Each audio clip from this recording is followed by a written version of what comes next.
8 minutes ago. Mainit-init pa na post. Isinare ni Kitty Duterte ang pahayag ni Auntie Claire kung magre-resign daw si PBBM, sino ang dapat na pamalit? Sino? Hindi daw pwede si Vicky Inday Sara. So, sino ang papalit? Ito, basahin ko. Claire Castro, kung magbibitiw si PBBM sa pagkapangulo, si Senator Riza Hontiveros Ania ang nararapat na pumalit at hindi si Sara Duterte. Ayon kay Castro, Sandali, no, General Macanas, parang napalaki yung mata ko dun eh. Kapag nag-resign si PBBM bilang presidente, hindi pa pwedeng pumalit si Vice President Sara Duterte kay PBBM. Anong klaseng patakaran naman yun? At ang dapat ipalit ay ang pinakakulelat sa mga survey.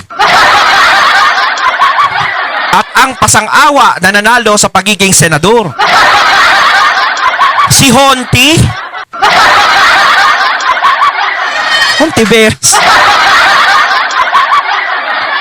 Ay nako. Kasi dito sa pinapakita nyo, sa pinapakita nyo po, ako ayokong syempre maging bastos, ayokong maging ano. Pero syempre, sa pinapakita po ninyo, parang pinapakita nyong takot kayo kay VP Sara. Ang daming natatakot na maging presidente si VP Sara. Bakit? Kasi kung wala naman po tayong ginagawang masama sa mga Duterte, kung wala naman po kayong ginagawang masama, hindi po kayo matatakot. Pero bakit kayo natatakot? Ibig sabihin, meron kayong ginawang hindi maganda? Ano yun? Ano yun? No? Kaya yung iba dyan ayaw paupuin si BP Sara eh. Natatakot sila. Hindi dahil dun sa ano, yung sinasabi na, magpapaupo kayo dyan, anak ng korap yan. Si PRRD korap, di wow. Kasi sa pagiging korap ni PRRD na sinasabi ninyo, halos wala naman talaga akong makitang pruweba na naging korap si Tatay Digong eh. So hindi yun ang tinitignan namin. Hindi yun ang tinitignan namin. Ang tinitignan namin dito, napakaraming takot talaga na maging Vice President si BP Sara dahil ayaw na nilang mahigpitan. Kasi kung si Tatay Digong mahigpit, si BP Sara pa kaya. Kaya nga sinabi ni Tatay Digong kung siya ganon kahigpit, lalong-lalo na yung anak niya. Diba? Kaya sila natatakot. Yung ibang kung kumilos dyan ay hayahay ang buhay, magiging hoyo-hoy ang buhay. Hindi na makakapaghari-harian o makakapagyabang-yabangan ang mga mayayabang dyan sa gobyerno. Mapuputol ang kanilang mga sungay once na isang Duterte na naman ang maupo dyan sa Malacanang. Yun talaga ang tunay na dahilan kung bakit sila natatakot at natatakot sila dahil alam nila na baka pagdating ng araw na once na si BP Sara ang maging presidente, balikan lahat sila. Diba? Ang daming mahuhuyo. Alam niyo yung ibig ko sabihin? Dahil sa ginagawang paghila sa mga Duterte, ginagawang pag-apak sa mga Duterte, hindi malabo. No? Naiisip na nila na hindi malabong balikan tayo ng anak nito. Ang dami nyo namang sasabihin na pwedeng ipalit, bakit yung pinakakulelat pa sa survey ang gusto nyong ipalit? Ang dami namang pwedeng ipalit, bakit yung pasang-awa pa sa pagiging senador ang inyong ipinalit?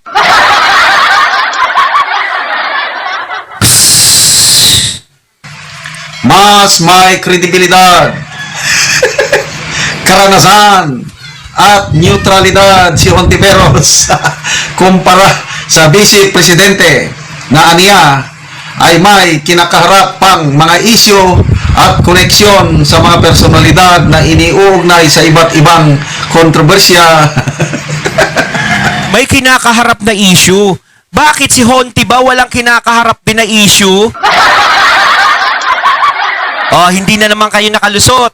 Kasi sinasabi nyo kaya gusto nyo si Honti, ayaw nyo kay BP Sara, kasi may kinakaharapang issue si BP Sara. O sige, bigyan natin ng katwiran yung sinasabi nyo. O, may kinakaharap siyang issue. O sige, may kinakasangkutan siya, sabi nyo, si BP Sara. Eh bakit si Honti, di ba meron din? Bakit siya pwede? O, hindi pala pwedeng pumalit yung may kinakasangkutang issue eh. Bakit ang papalit may kinakasangkutan ding issue? May kredibilidad. May karanasan. Pareho lang naman silang may karanasan eh. Mas higit pa nga yung si BP Sara eh. Dahil si BP Sara talaga, ramdam mo talaga na kumikilos sa mga Duterte. Ang laki pa nga ng utang na loob ni Honti sa mga Duterte, hindi pa nagpapasalamat eh. Ano yung sinasabi nyo doon? Na hindi pwede si BP Sara kasi may kaso. Eh, yung iba nga dyan, yung gusto nyo ipalit, may kaso din. Hindi na naman nakalusot yun. Butas na naman sa inyo yun. Ay, nako. I hope totoo itong post na ito ha. Kasi na dumaan lang sa wall ko, Kitty Duterte naman alam na naman na fake news. We hope sana totoo yan, pero hindi pa naman natin alam kung talaga nag-post si Auntie Claire ng ganyan. Miss Kitty Duterte. Una. Abogado ba Papatawa ito? nyo tuloy si General eh. Kung abogado siya, alam ba niya ang konstitusyon? Oo. Abogado siya, alam niya ang konstitusyon. Ibig sabihin, ayaw niyang sundin ang konstitusyon. Yes, tama. At saka ang kalakaran talaga, once na ang presidente ay mawala, mategi, bumitaw, magkasakit, mawala sa pagiging presidente, ang papalit dyan, ang kahalili talaga, ay ang vice president sa ayaw nyo at sa hindi. Diba? Hindi pwedeng magpasok ng ibang tao dyan sa posisyon na yan. Ang vice president talaga ang pinaka-reserve. Reserve. Diba? Nasa konstitusyon po yan. Hindi natin pwedeng baliin. Ngayon, sabihin nyo, paano nasa konstitusyon? Kaya nga we bend the law. Pwede naman nating i-bend ang law. Kasi yung papalit sa ating presidente, may kasong hinaharap. Hindi siya pwedeng maging presidente. Hindi siya pwedeng ipalit. Kailangan lang ipalit natin yung malinis. Malinis ba si Honti? Karapat dapat din ba siya dyan?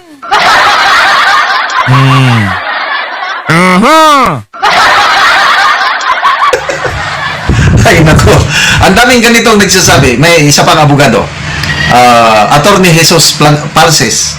Pro-BBM din ito. Die-hard loyalist din.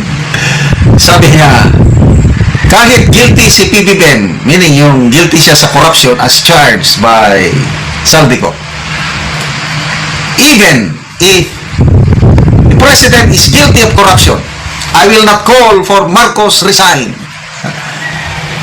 What I will call is Marcos and Sara Duterte to resign. Teka lang no, General, no?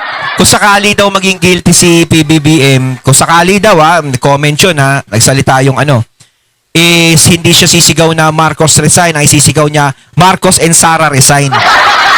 Ano naman kinalaman ni BP Sara sa flood control project? Yan naman talaga ang problema eh. 'Di ba? Sa war on drugs nga ni PRRD, hindi naman kasama si BP Sara pero isinama eh. Lang yan ang buhay oo. 'Di ba? Lagi na lang sinasabit si BP Sara, kaya kayo napapaghalata eh. Alam nyo kasi hindi naman namin ipagtatanggol si BP Sara ng ganito kung tama naman yung sinasabit kinikilos nyo eh. Kaso nga lang, balubaloktot yung pinagsasasabi nyo eh. Kasalanan ng isa, kasalanan ng lahat. Yung isa nakabasag ng pinggan, yung isa nakatahimik lang, pati siya nadamay. Pati siya pinalo, wala naman siyang ginagawa. Ano yun? Ganun ba ang kalakaran? Di ba dapat hindi? Kung sino lang yung talagang nakabasag, yun lang talaga ang mapaparusahan. Pero yung tahimik, hindi naman. Oh, ganun ba ang patakaran ngayon? Ay, nako.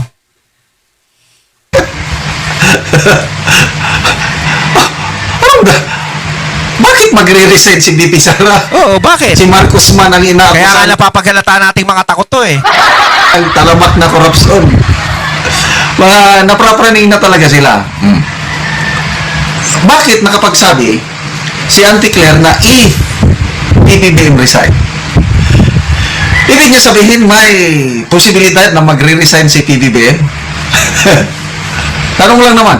Kasi kung ako ang iyong tatanungin, parang suntok sa buwan na magre-resign si PBBM. Ako para sa akin, ganun din ang naisip ko eh. Suntok talaga sa buwan na magre-resign si PBBM. Hindi. Matatapos niya yung termino na yan. Kahit si VP Sara gusto niya naman tapusin ni PBBM ang termino niya. Kahit si Tatay Digong, gusto ni Tatay Digong na ayusin, pero ayusin niya naman yung ginagawang pagpapatakbo. Hindi ko siya pinaparatangan na kasangkot siya sa mga ganon o ganon man. Ang sinasabi ko lang sa ating Pangulo, ako'y nagbibigay pa rin sa kanya ng respeto dahil siya ang presidente ng Pilipinas.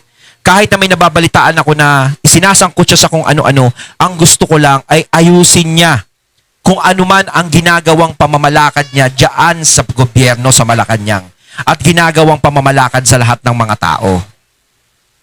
Dapat ipakita niya ang pagiging tunay na leader sa taong bayan. Kahit sila VP Sara, yun naman ang gustong ipagawa sa kanya eh, na ayusin niya lang. 'Di ba? Nagsabi na siya na I will never leave this office until I fix this problem.